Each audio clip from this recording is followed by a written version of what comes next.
Nahmaduhu nusalli wa nusallimu ala rasulihil karim amma ba'd. Bismillahirrahmanirrahim.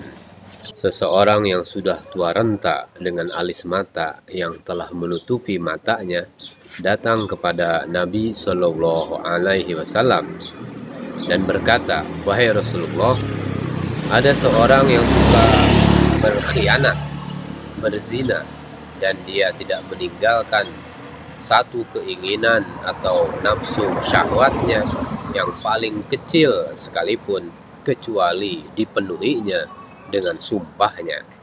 Sekiranya dosa-dosanya dibagi-bagikan di antara penduduk bumi ini, niscaya akan membinasakan mereka. Adakah taubat baginya?" Rasulullah SAW bertanya, "Apakah kamu sudah masuk Islam?" Maka dia menjawab, "Adapun mengenai diri saya, maka saya bersaksi bahwa sesungguhnya tiada yang berhak disembah selain Allah Subhanahu wa Ta'ala yang esa dan tiada sekutu baginya, dan bahwasanya Muhammad adalah hamba dan utusannya." Lalu Rasulullah SAW bersabda, "Sesungguhnya Allah Subhanahu wa Ta'ala mengampuni dosa-dosamu selagi kamu dalam keadaan demikian, yaitu berada di atas persaksianmu itu, dan Allah Subhanahu wa Ta'ala akan mengganti amal-amal burukmu dengan amal-amal kebaikan."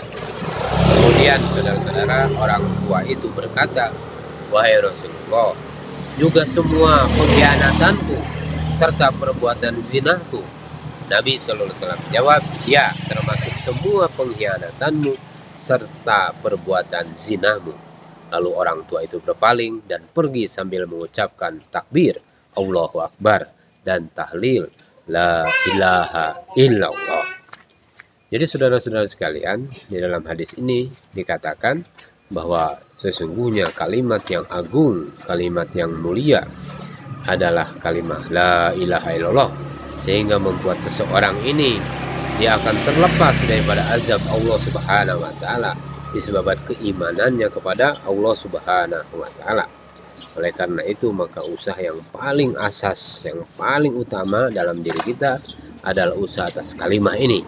Bagaimana kalimah ini menghujam dalam diri kita, sehingga sedikit demi sedikit maka akan memperbaiki daripada amal-amal kita, sehingga kita mendapatkan ampunan.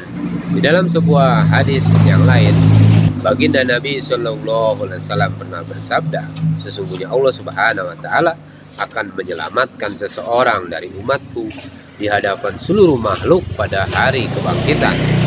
Lalu dibentangkan di hadapannya 99 buku catatan amal keburukannya. Setiap buku itu panjangnya sejauh mata memandang. Kemudian Allah Subhanahu wa Ta'ala berfirman, "Apakah kamu menyangkal sesuatu yang tertulis di sini? Apakah para malaikat pencatatku telah berlaku zalim, berlaku tidak adil terhadapmu?" Maka dia menjawab, "Tidak, wahai Robku." Allah Subhanahu wa Ta'ala berfirman, "Apakah kamu merasa keberatan?" Maka dia menjawab, "Tidak, wahai Robku." Lalu Allah Subhanahu wa Ta'ala berfirman, "Baiklah, sesungguhnya di sisi kami kamu mempunyai satu amal kebaikan, dan sesungguhnya pada hari ini tidak ada kezaliman terhadapmu." Kemudian dikeluarkan selembar kertas yang di dalamnya terdapat tulisan, "Asyhadu an la ilaha illallah wa asyhadu anna Muhammadan abduhu wa rasuluh." Aku bersaksi bahwasanya tiada yang berhak disembah selain Allah Subhanahu wa Ta'ala, dan aku bersaksi bahwasanya Muhammad adalah hambanya dan utusannya.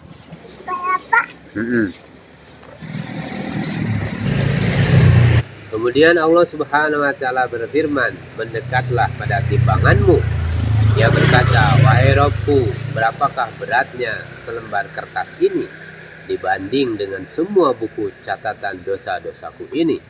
Allah Subhanahu wa Ta'ala berfirman, "Sesungguhnya pada hari ini kamu tidak akan dizalimi."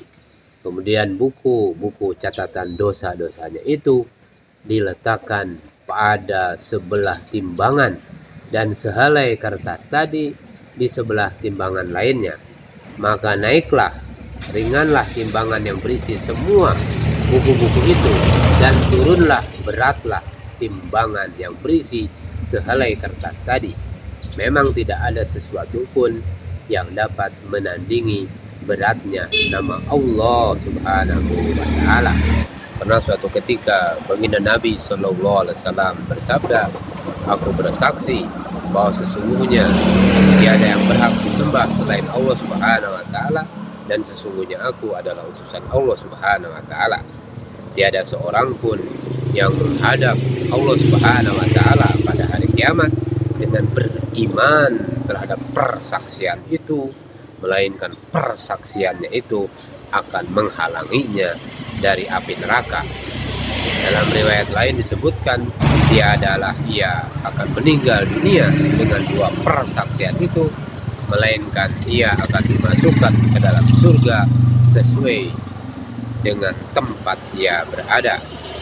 Saudara-saudara sekalian yang dimuliakan Allah Subhanahu wa Ta'ala, berdasarkan kepada hadis ini dan hadis-hadis yang lain yang serupa, para penafsir menjelaskan bahwa barang siapa yang datang ke pengadilan Allah Subhanahu wa Ta'ala dengan membawa persaksian atas keesaan Allah Subhanahu wa Ta'ala dan kenabian Muhammad Sallallahu Alaihi Wasallam, maka walaupun buku catatan amalnya penuh dengan dosa, Allah Subhanahu wa Ta'ala pasti akan memasukkannya ke dalam surga dengan rahmatnya setelah mengampuni dosa-dosanya itu atau menghukumnya karena dosa-dosanya itu. Semoga Allah Subhanahu wa Ta'ala memberikan kekuatan iman kepada kita, dan sehingga Allah Subhanahu wa Ta'ala menjadikan tetap istiqomah kita dalam keimanan sampai kita menghadap kepada Allah Subhanahu wa Ta'ala. Subhanallah bihamdihi, subhanakallahumma wa bihamdika, asyhadu an la ilaha illa anta, astaghfiruka wa atubu ilaik.